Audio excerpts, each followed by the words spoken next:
Thank you, everybody, for coming out today. We really appreciate it. Wave to the folks out there. Okay, so today, pretty much gathered here to talk about peace. We're here to talk about what it means to us as speakers, as activists, as organizers, fighting for global peace, peace in America, peace and what it means to those of us who live here in the state of Idaho. Now, today, I'm going to go ahead and take a few moments to remember that today is February 19th. Today is the 81st anniversary of Executive Order 9066. Those of you who are not familiar with that was the executive order signed by Franklin Delano Roosevelt that authorized the internment of the Japanese Americans during World War II.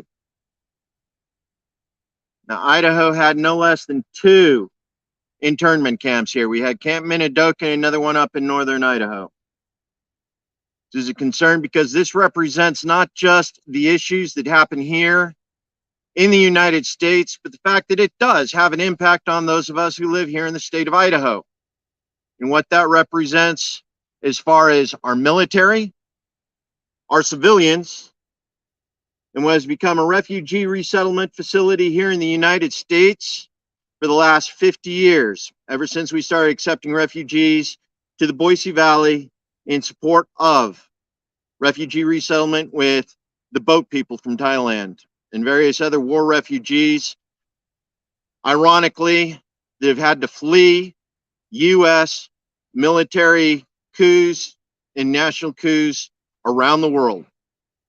Venezuela, Thailand, Cambodia, Nepal, number of places, Somalia, number of Somali refugees. And our most recent happens to be the Ukrainian refugees from the conflict in Western Europe, or Eastern Europe, between Ukraine and Russia, instigated largely because of the U.S. involvement in Ukraine from 2014, when we supported unilateral military actions of the Ukraine government that were in violation of human rights, and the commission of war crimes by militias that were operating within the borders of Ukraine during the time that Ukraine was notionally our ally. These are issues that are associated with the way the United States behaves, the way the United States foreign policy has affected global communities, and how those global communities have come here to the United States in order to escape our foreign policy. We have an emergency resettlement program here in the state of Idaho. Right now, we have Ukrainian families that are living here. They are here now, living among us, working among us. This is one of the reasons why a number of us can't tolerate the idea that members that we have welcomed to our community, their families, are being subjugated to what is going on by the Russian invasion and those people who continue to support, as Russian apologists, what is going on in Eastern Europe right now. We recognize that there is no win-win solution with the current team that handles U.S. foreign policy. We need to do what we can as Americans to make sure that the decision makers who decide what actions are taken globally, who have decided to violate the sovereignty of nations around the world and install tyrants that are sympathetic to our goals, that perpetuated human rights violations around the world.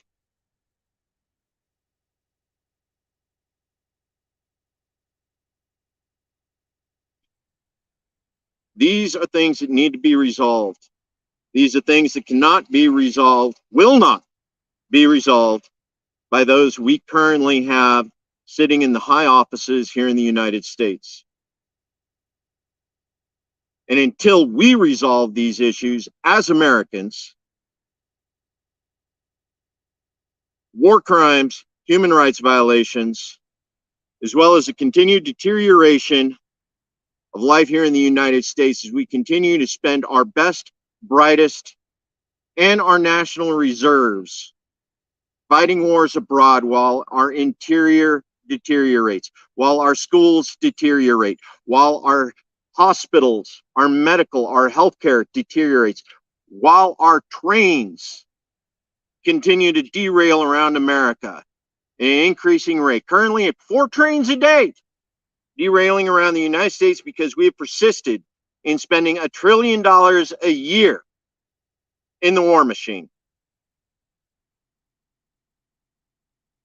These are things that affect us as Americans. These are things right now that are threatening to kill Americans in the Ohio River Valley because we have allowed war to drive our economy and not the needs, health, and pursuit of happiness of the American people. Thank you for your time. I'm going to be followed by Bessie. Go ahead. Thank you, Joe. Hello, friends. Thank you for coming to be in community with us today. My name is Bessie Yealy. I served in the United States Army and I am a disabled veteran. It is always a great honor to speak here on the Capitol steps so I can speak to my community. But I'm usually here regarding an injustice as I am an activist. Today, I am just here to talk about peace. We know that our country is suffering a great illness, as is humanity. The illness of dehumanization of our fellow citizens of Earth. I think we all wish for peace and for everyone to love each other for the good things about a person, or even just because they are human and their life matters. But it isn't that easy. Our world has been plagued by war after war, one injustice to the next, one hateful act after another. It doesn't always happen just by chance. Everywhere we look, there are forces driving us, teaching us how to think and how to feel, how to live, from our governments, religious trends, political ideologies, and media. Our conscience can be bought, and so can our hearts. Sorry, there are buses. We are divided. It feels like every day anymore we hear of another devastating event. The hate and weaponizations drive our current reality. We have been convinced more than once that our nation's enemies should be our enemies, that people different than us, look different than us, or have different lifestyles should be our enemies. We have been told many times, the world over, lies that have sent military members off to war without justification and reason to fight anyone our government tells us to. And they have died because of it, and so have innocent bystanders. This hurts me. I ask myself, does it ever end? How did we get here? I researched and found an inspiring speech. JFK, a military veteran, spoke to world peace. At a commencement address in Washington, D.C. in 1963, JFK spoke, "Let us examine our attitude towards peace itself. Too many of us think it is impossible.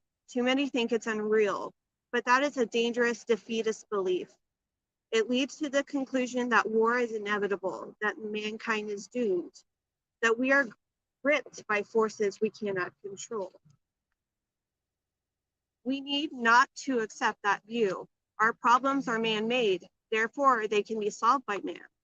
And man can be as big as he wants. No problem of human destiny is beyond human beings. Man's reason and spirit have often solved the seemingly unsolvable, and we believe they can do it again. I'm not referring to the absolute, infinite concept of peace and goodwill of which some fantasies and fanatics dream. I do not deny the value of hopes and dreams, but we merely invite discouragement and incredulity by making that our only and immediate goal.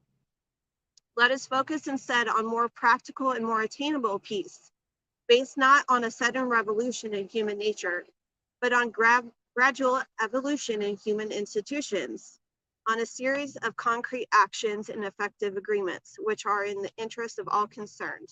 There is no single simple key to this peace, no grand or magic formula to be adopted by one or two powers. Genuine peace must be the product of many nations, the sum of many acts. It must be dynamic, not static, changing to meet the challenge of each new generation. For peace is a process, a way of solving problems. With such a peace, there will be still quarrels and conflicting interests, as there are within families and nations. World peace, like community peace, does not require that each man love his neighbor. It requires only that they live together in mutual tolerance, submitting their disputes to a just and peaceful settlement. And history teaches us that enmities between nations and between individuals do not last forever. However fixed our likes and dislikes may seem, the tide of time and events will often bring surprising changes in the relations between nations and neighbors. So let us persevere. Peace need not be impractical, and war need not be inevitable. By defining our goal more clearly, by making it seem more manageable and less remote, we can help all peoples to see it, to draw hope from it, and to move irresistibly towards it. Let us not be blind to our differences, but let us also direct to our common interests and to the means by which those differences can be resolved. And if we cannot now end our differences, at least we can help make the world safe for diversity. For in the final analysis, our most basic common link is that we all inhabit this small planet. We all breathe the same air. We all cherish our children's future, and we are all mortal. In closing, I want to remember Specialist Carrie Lee French of Caldwell, the first female soldier to die in the line of combat in Idaho at the young age of 19. My friend, Lance Corporal Victor Dew, killed in action in Sangin Province, Afghanistan by a roadside IED at the young age of 20. And lastly, my very close and dear friend, Corporal Michael Flannery, an unfortunate member of 22 a Day veterans that have died by suicide. Where there are deaths, there are no victories.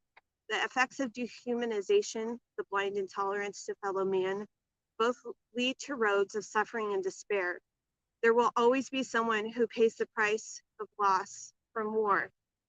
And as Dr. Martin Luther King Jr. quoted, hate cannot drive out hate, only love can do that. Thanks.